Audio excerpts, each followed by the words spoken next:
Hello, good evening, everybody, and welcome back to my weekly show, The Poetry of Painting, a live show about art, poetry, and all sorts of manner of other things that you wouldn't even be able to guess at. We cover so many topics on this show. It's really good fun and seems to fly by in about 5 minutes. So on that basis, let me bring in this week's guest, Margaret Karim, all the way from Gibraltar. Hello, Margaret. How are you? Hello, Fiona. Thank you for inviting me again. You're very welcome. It's great to have you back on the show. Have you been keeping well? Yes, very well, thank you. Apart from a bout of COVID at the end of August, which I was glad to experience because at least I know what it is, although I can only talk about my experience of it. But I'm glad. I'm glad that I know what it is and the effects it can have. But I'm glad it's over and done with, though. Good. And are you fully recovered now, I hope? Yeah, I think so. A couple of issues with smell and taste, but no, I'm fine. I'm fine. Thank you. Good. Well, welcome to everybody else who's watching as well. Oh, Chris especially has just put a message. Hi, both. Lovely to be with you once again. Lovely to have you with us, Chris. Thank you. Brilliant. So this week, let's address the poetry side of things before we totally go off track. So this week, Margaret has written a wonderful poem about a painting of mine. I shall put it on the screen, which was called If You Go Down to the Woods Today. And you'll be very pleased that I will refrain from singing the song because my singing is definitely not my strong point. I'll stick to the painting. That'll be good. You'll be relieved to hear that. So this is a painting that I did several years ago, and it was based on local woods. And it was just at that time of year when all the bluebells were out. The smell was heavenly from them.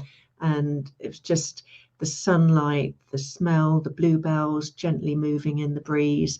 It was just a beautiful place. So sadly, this year I missed getting out to see the bluebells and paint them, but hopefully next year I might be able to do the same again. But oh, Chris has said, boo, I wanted to hear you sing the Teddy Bear's Picnic. No, Chris, honestly, you did not want to hear me sing that. No. I can assure you, no, you should know better, Chris, honestly, heavens above. So no, I shall refrain. So Margaret, would you like to say anything about your poem first, or read the poem and then discuss it? Which one would you like to do today?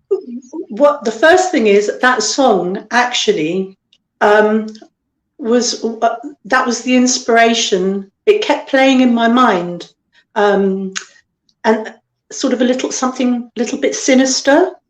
Although the painting is beautifully calming and all the rest of it, but I kept thinking of the shadows beyond, and the song kept playing and playing and playing, and I just thought, I'm going to give it that little bit. It would have been easy to just have made it a very serene piece, but I wanted to give it a little bit of a sinister twist, not much, but that was my inspiration. Shall I read it now? Yes, if you'd like to, that would be lovely. Thank you. Okay, I called it Don't Be Deceived. Crisp bright day, woods entice, nature embodies paradise. Majestic trees line a tranquil path, gaps in bare branches create a sunbath. Dappled brown foliage, soft lilac glow, time, the magician, shifts to slow. Calming green surrounds, embraces jaded souls, concerns drift away, life under control. Don't be deceived, fate may yet show, beckon yonder towards sinister shadows. Ooh, I love it. Love it, yes. It's just that little twist in the tail, isn't it?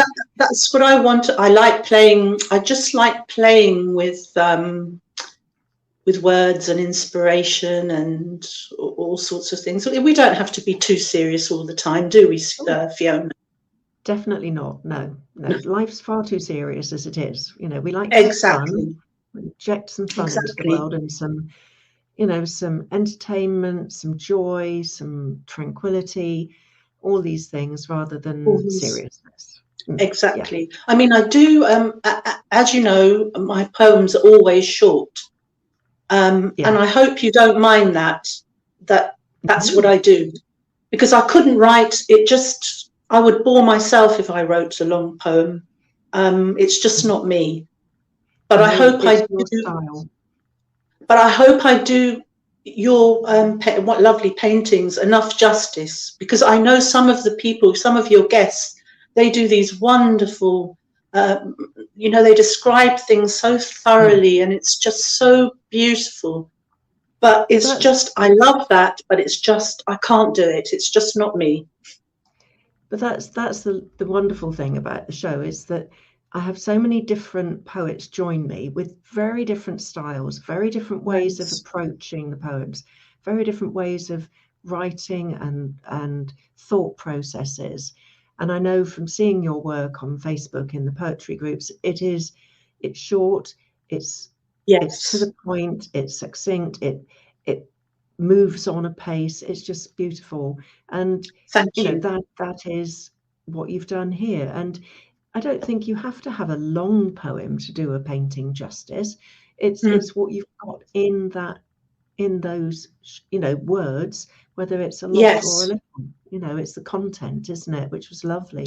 Chris says, great poem. And he said the song Teddy Bear's Picnic was inspired by I'm not sure what he's written there, but right, sorry, he's put another comment below it. By our ongoing love of stuffed teddies that we all have as children. Yes.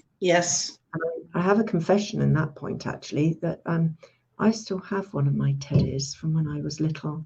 So do I. Sadly, he needs to go to Teddy Bear Hospital because he's flat now. His stuffing has disintegrated inside, and he is basically flat. But I can't bear to have him cut open. I know, but is yours one of the? Because I mean, I'm 61, so when I was born, teddy bears were totally different to the teddy bears now, and my teddy bear doesn't have any fur at all. It's actually all smooth. Oh, really? Yeah. It's and it's very long. I wish it's under my bed. Like you, I just can't give it away. It's under my bed. It's in a bad way, poor thing. It's lost an eye and everything. But it's just, I mean, for goodness sake, it's 61 years old. What can you expect?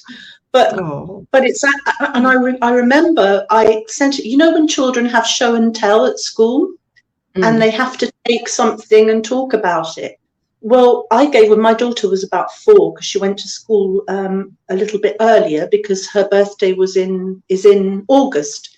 And I gave her this teddy bear and I wrote a little story about it, saying that it had gone to 2 different parts, you know, it had gone to England from Gibraltar, that it was a traveller, and you know, a story about it. And the children really loved it. And they were able to touch it, but I said, you can touch it, but be very careful with it. And you should have seen them, Fiona, really touching it so gently. You know, it's a frail old thing. Yeah. It was really, at that time, it was only about 40 something. Yes. But it was lovely, you know, it was really nice. But it's I wish I had it now. But because it's so different to the teddy bears, I mean, I wish I had it here to show you. Because after we finish, take a photo and put it in the comments of the show afterwards. Oh, okay. I'll try and do that. Maybe tomorrow, but I'll do that because it's totally. It doesn't look like a teddy bear. It's a strange thing.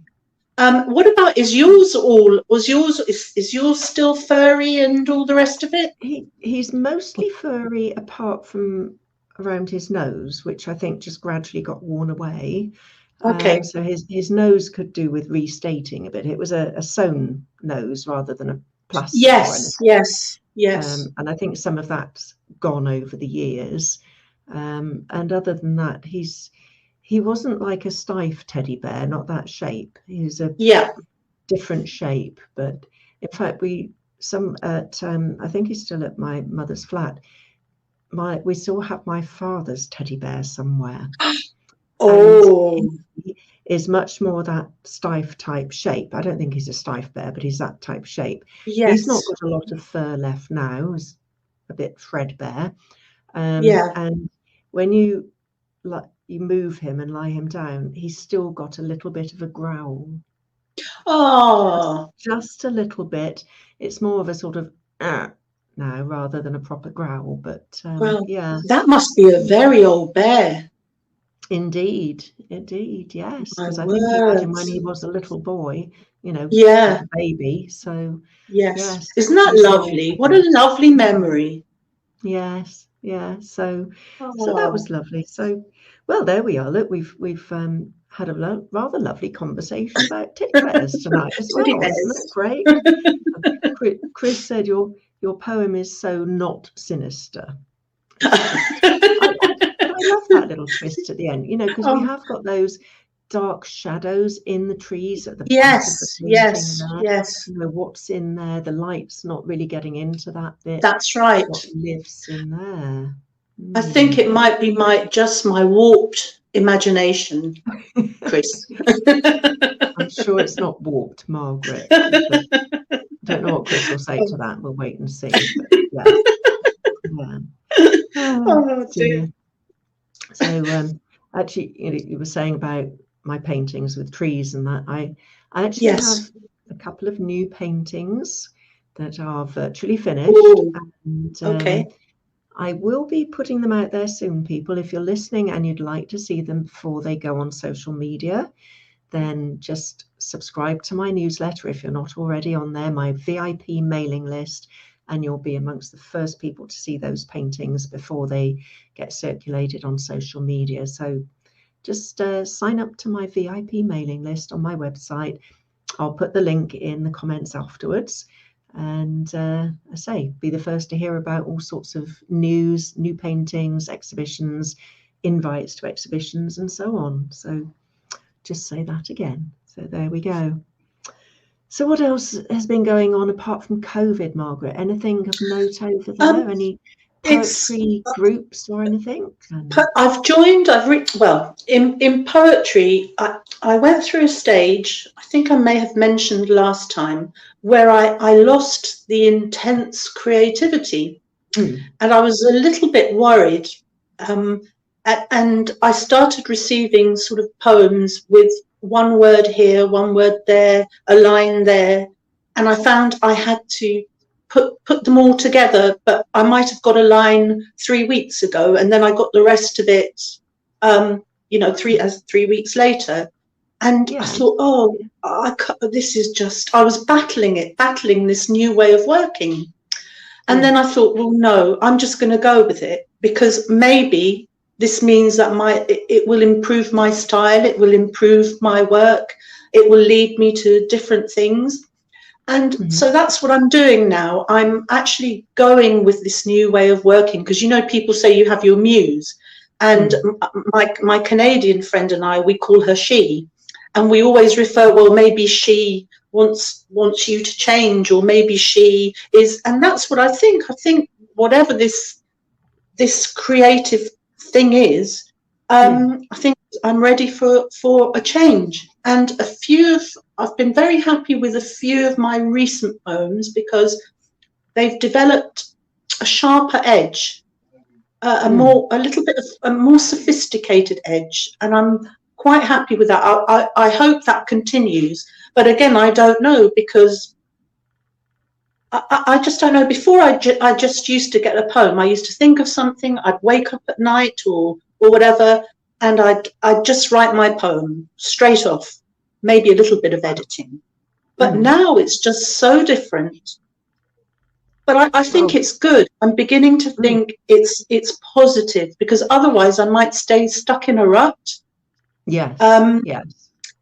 And also I was worried because there are only so many themes and topics you can write about, for goodness sake. And I thought, God, I'm just writing the same thing all the time. And then I realized, but I'm not actually writing the same thing all the time. Each time I write is a different perception or slightly different words. And I'm not fighting that anymore. I'm hoping, and I've joined another group recently, which is, it's very, very new. I was invited to join, and I thought, okay, I'm going to give it a go.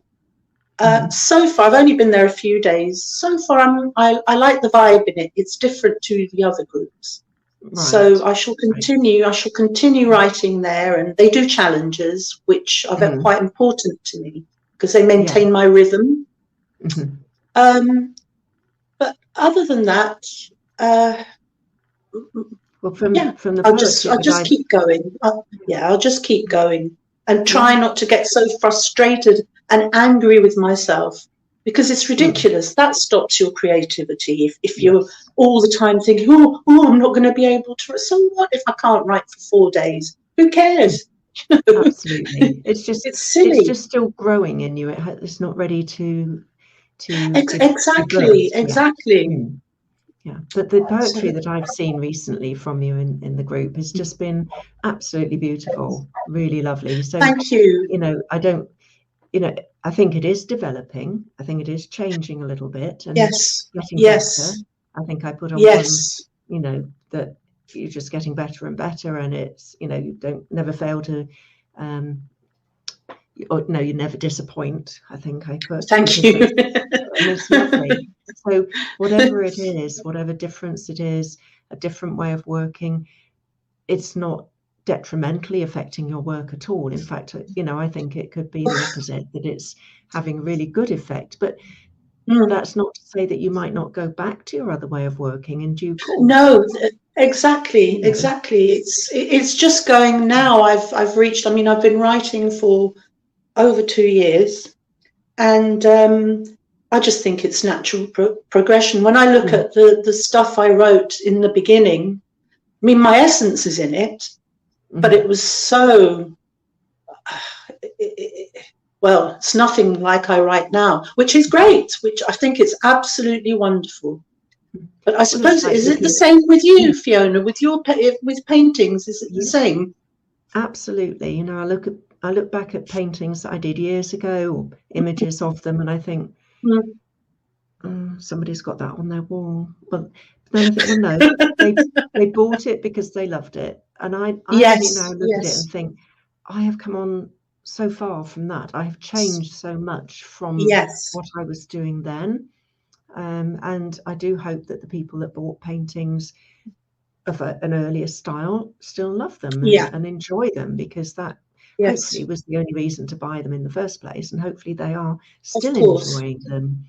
But as with you, we move on, style changes. My new paintings, much more similar to the one of the bluebells tonight, but maybe slightly different again still. And again, just moving on. And I think because we just try something different, or work at, something isn't working quite the way we want, so we try a different way to make it work, and maybe find a new technique, or a technique that's new to us, for painting or for poetry writing. And so and I think if we weren't developing all the time and changing and moving forwards, we would get stagnant, we would get fed up with what we were doing, because even with a different topic for the poetry or a different subject for the art, it could feel like just doing the same thing over and over, as opposed to moving forwards, changing, adapting, responding to external stimuli. Exactly, because we change as well, don't we? We're maturing, we're changing as, and you know, you go through things in life, loss, for example, which makes you look at the world differently. Yes. We're always going through different things. As you age, also you experience the world differently. Yes, yes. And after one lockdown. Exactly, after lockdown. Again, one of my poetry pals, she was saying she's quite successful, and she said that for a long time she used to beat herself up because she was saying, I'm writing about the same things all the time, or going back to writing about the same things. She tried to write about anything and everything, and then she found, and she was doing okay, but then she found that she was drawn towards emotional type poetry, you know, and observations on her own life, for example. And she went back to that, and she thought to herself, well, why shouldn't I? If this is my forte, why shouldn't I? And that really, I read this about 2 weeks ago, and that has had such an impact on me. At that time, I started thinking, I am not going to battle this creative thing that's making me go in a different direction. So it was good to hear from someone who is, you know, successful, who's been writing for a very long time, that we go through the same, if we take it seriously, if we want to take this seriously, whatever we do. Yes. It was so good to hear. It really, it put me on the straight and narrow again, and gave me a little bit of focus. So excellent, excellent. Because there's no point fighting it, because that is you. That is what's coming from inside you. Yes. Your head, your heart, wherever. And to try and, you know, for me to paint something, buildings, I can paint buildings. Yes. But they don't inspire me. I love nature and trees. Yes, and yes, yes. Seascapes, the waves. Yes. You know, that's where my love lies for painting at the moment. And I think, well, why should I feel, which I don't, but you know, it would be crazy if I thought I must paint buildings when they don't inspire me. Inspire I can look you. at a beautiful building and think, wow, that's fantastic, and appreciate the workmanship, especially some of the older buildings with all those carvings. But it's just not for me painting buildings. And yet I know people, other artists, who mainly paint town scenes, and they do it spectacularly well. And that's great. You know, that's what floats their boat. It just doesn't really float my boat. So I don't, that's right. You know, I think you're right to you know, to relax into that and allow yourself to work the way that comes naturally to you. Maybe, you know, going outside your comfort zone at times, the same as we all try to, I think, at times. That's important as well. Yes. Even if it's to think, oh, let's try this.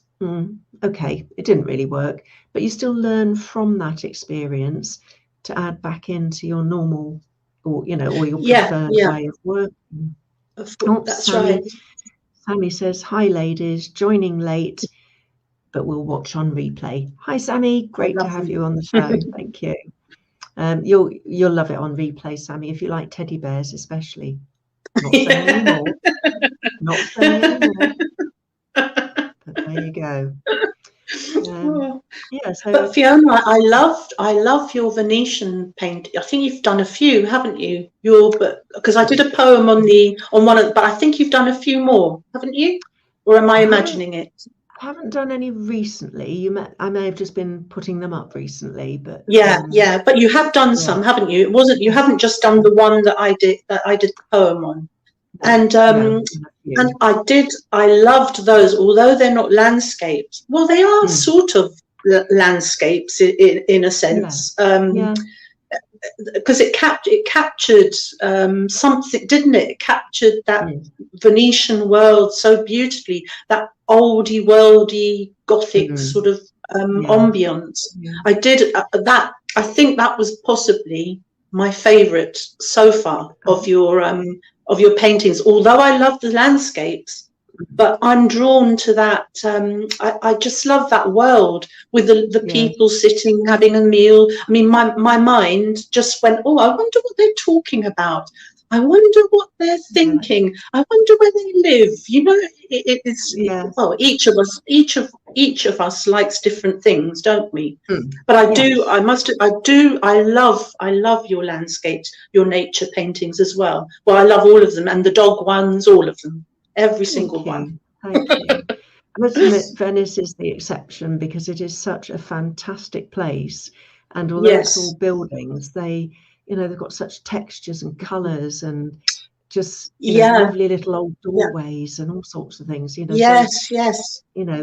I think if you're an artist and you go to Venice, you will paint buildings because there's no great vistas to paint as such unless you're looking at the sea.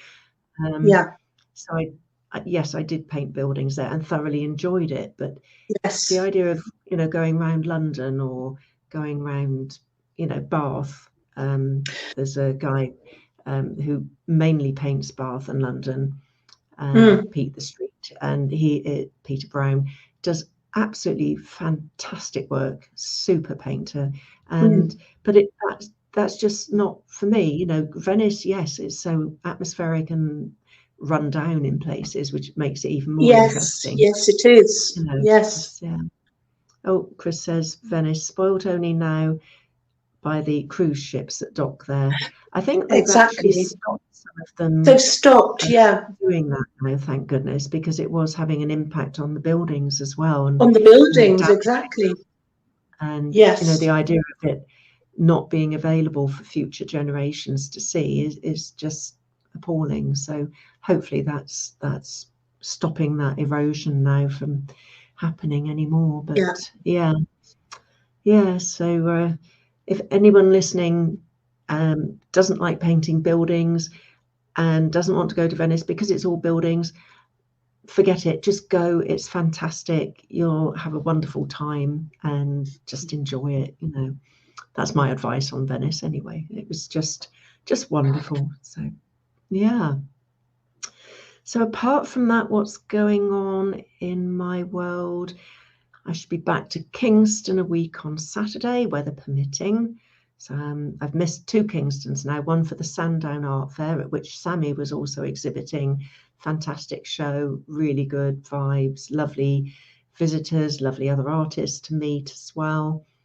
Some of whom I knew, some of whom I didn't, but do now. And then this Saturday just gone, I was doing a workshop for an art group with a superb group of people. We had great fun. They all seemed to really enjoy it and produced some really gorgeous paintings into the bargain. So that was lovely. And so, and the other thing is there'll be another dog for you to see after Christmas, Margaret, because I have a new commission to do. Oh, lovely. But it will be a present, so I won't be able to share it until after Christmas. Of course. Yeah. And also, I meant to ask you, because Skylar, is that her name? She came over, didn't she? Yeah. How did all that go? Well, she's over at the moment still. She's doing a tour around the UK, including Ireland as well. And I met up with her for dinner with her artist friend Neshka, who did the artwork for Skylar's new book, which is a gorgeous book, by the way, people. It's got wonderful poetry, wonderful artwork. It's a lovely book to have. So if you get the chance, look into that. Gorgeous. And I'm hoping that I'll be able to go to one of her shows a week on Sunday and that's see lovely. her perform. So I think that's going to work out. I'm very hopeful of that. And when she first arrived, we did recorded a show, even though she's on the same time zone, but obviously with the tour, very busy. So that'll be going out next week. Next week that'll be going out. So watch back for that one. So that's next week's show, and it's about all we've got time for on this week's show, unfortunately, because we're just gone quickly again.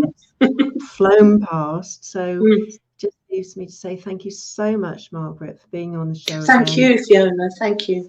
always a pleasure to have you on, and for writing such a wonderful poem about my painting. Thank you. Thank you. And thank you to everybody who's watching, whether you're on live or on replay. So thanks, everybody. Be back here again next week with Skylar and Neshka as well. So on the recording anyway. So tune in for that. It's a great, fun show to have for you for next week. Chris says thanks to you both. Thank you, Chris. Thank you, Sammy, and everybody else. Take care, everybody. Thanks, Margaret. Bye. Bye. Bye. Thank you.